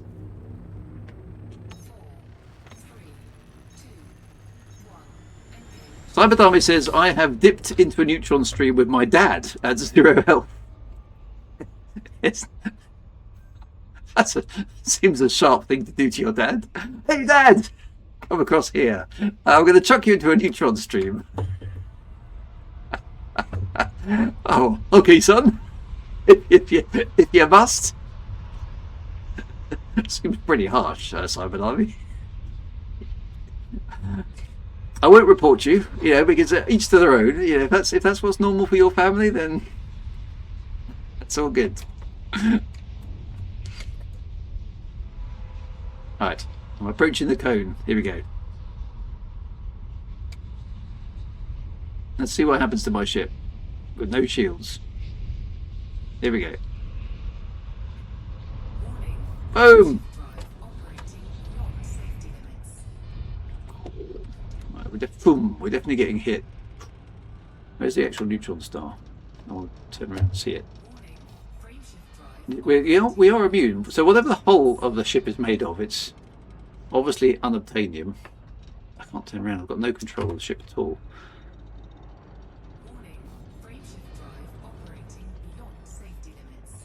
I can't control them. It doesn't respond to the helm at all in here. It's just random. Frameshift drive operating beyond safety limits. What happens if I come out of frameshift drive at this point? Is that even more stupid? Let's try that. Okay, we're going too fast for a safe drop, but let's try it anyway. Operating beyond safety limits. Hazardous environment, catastrophic systems failure, overload. Oh, this isn't good. Warning, hull breach attack. Taking internal damage. Okay, so don't come out in real space is basically the answer here. This might have been a mistake.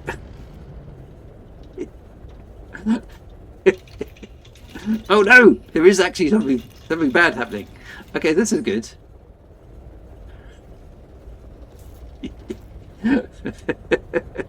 Try the line on Super Cruise. Yeah, I can't because my FSD is still cooping down. Okay, so there's actual danger here if you are as stupid as I was and did this. Right, let's get out of here. Module malfunction. Nope. Frameshift drive charged. Here we go.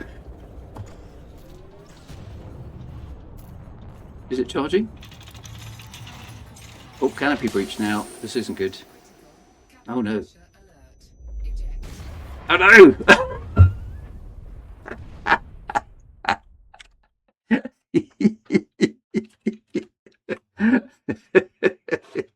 Okay, well then some science has been done. Don't do that is basically what I suggest. I told you it was too early to die on stream. Oh, there, Drew Crew. From myself and June aboard the narrowboat, hole in the water. My poor limpets. Yeah, they all died. I'm going to rebuy my ship. There we go. Redeploy. Where's it going to redeploy me though? Does it redeploy me on the carrier? There was nothing left.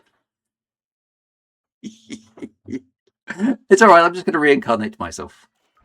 There we are. I'm back. Okay, well that was interesting. Okay, so there is some mild peril in the Elite Dangerous universe. Here's a top tip that we've discovered tonight. Don't come out of Super Cruise in a neutron star. It's extremely dangerous. Pitstop says so. Dropping from Super Cruise into a neutron beam thing is death. Did not know this. I suppose we could probably have inferred that. It's good to know there is some mild peril. It is Elite, mildly dangerous after all. And rehatted. All is okay. Well, Dragon, that's a good question. Why does it not take damage in Super Cruise? Presumably because the frameshift drive is keeping you some sort of out of sync of real space, which is where the damage is occurring. So I don't know. I mean, yeah. So, but now we know. Okay, don't do what I just did. That's bad. The Casper did take a lot of punishment. Yeah, I mean it was getting kicked about quite hard there. It hung on for quite a while. So yes, but yeah, we'll write that into the regulations. Don't muck about with neutron stars. They are in fact insanely dangerous, which is quite correct. They should be insanely dangerous. I do feel that the neutron star scooping should actually be a little bit more perilous than it actually is. But that's why you have to repair the FST regularly so you don't drop while neutron scoop. You don't want to accidentally drop when that happens to you. That was. So isn't this actually inconsistent? No damage from neutrons. So I don't know how the actual overcharge works in the law. I don't think it's been particularly well explained. Oh, now I've missed my lift. I have to go to the other one. Oh, I can't go to that one either. Okay, so both lists are now curiously occupied. Does the carrier have ship you can buy? No, apparently I don't think it does. So quite how my ship gets reconstructed on the carrier is another one of those questions we're probably not ever going to have an answer to. It's one of those things that's just quite nicely inconsistent in the universe of Elite Dangerous, isn't it? There we go. Never mind. Right, here we are. We've got a nice view out the lounge. Thank you very much for my impending death. But I'm okay, I survived. Come on, the top shots. And Commander Rusev as well. Good to see you. Well, is there anybody else in here? Has anybody else survived? Good. Let's have a quick look at the view. So yeah, there we go. Look, we can actually see the neutron star from the safety of the bar, which is good. So yeah, so that is good. Right, I'm actually gonna end the stream slightly early because I've got a call on Discord to make. So thank you ever so much, everybody, for tagging along for this evening's entertainment and GalNetry amusement and stuff, and everything else. So no, it's been good. It's been good. We continue to have fun. We'll continue on with, of course, the Distant Worlds 3 expedition. And everything else associated with it as well. That's good fun. But yes, lessons learned tonight. Don't mess about with neutron stars. They can be very unforgiving indeed. So all that remains is for me to find. Well, you guys suggest the victim. Find me a streamer who is streaming Elite Dangerous but doesn't have very many viewers, and go for there. So Big 39 GT is suggesting Slamscape, which is a cool name. It's just that's Twitch. It's not the right name. Twitch.tv. This is what we do at the end of our. Yeah, I think we've been to Slamscape before, haven't we? Yes, we have. So that's good. I'll keep Slamscape as an option. Who else is being suggested? We have Fly something. I don't think we've seen them before. I haven't got Fly something. Doesn't seem to work. Fly underscore something. Or is that not a username? Anyway, Cybertime's got to go. See ya. Take care. I will send us across to Slamscape. Let's do that. Send us to one of those bikini channels. Well, yeah, I could, but right, here we go. I'm raiding you, my friends. Be good. Take care. And I will send you across there. Say hello to Slamscape for me, and be good. I will see you hopefully on Monday. If any of you are about on the weekend and fancy popping down to London, then I will see you there. Be good, Royal Commanders. See you next stream.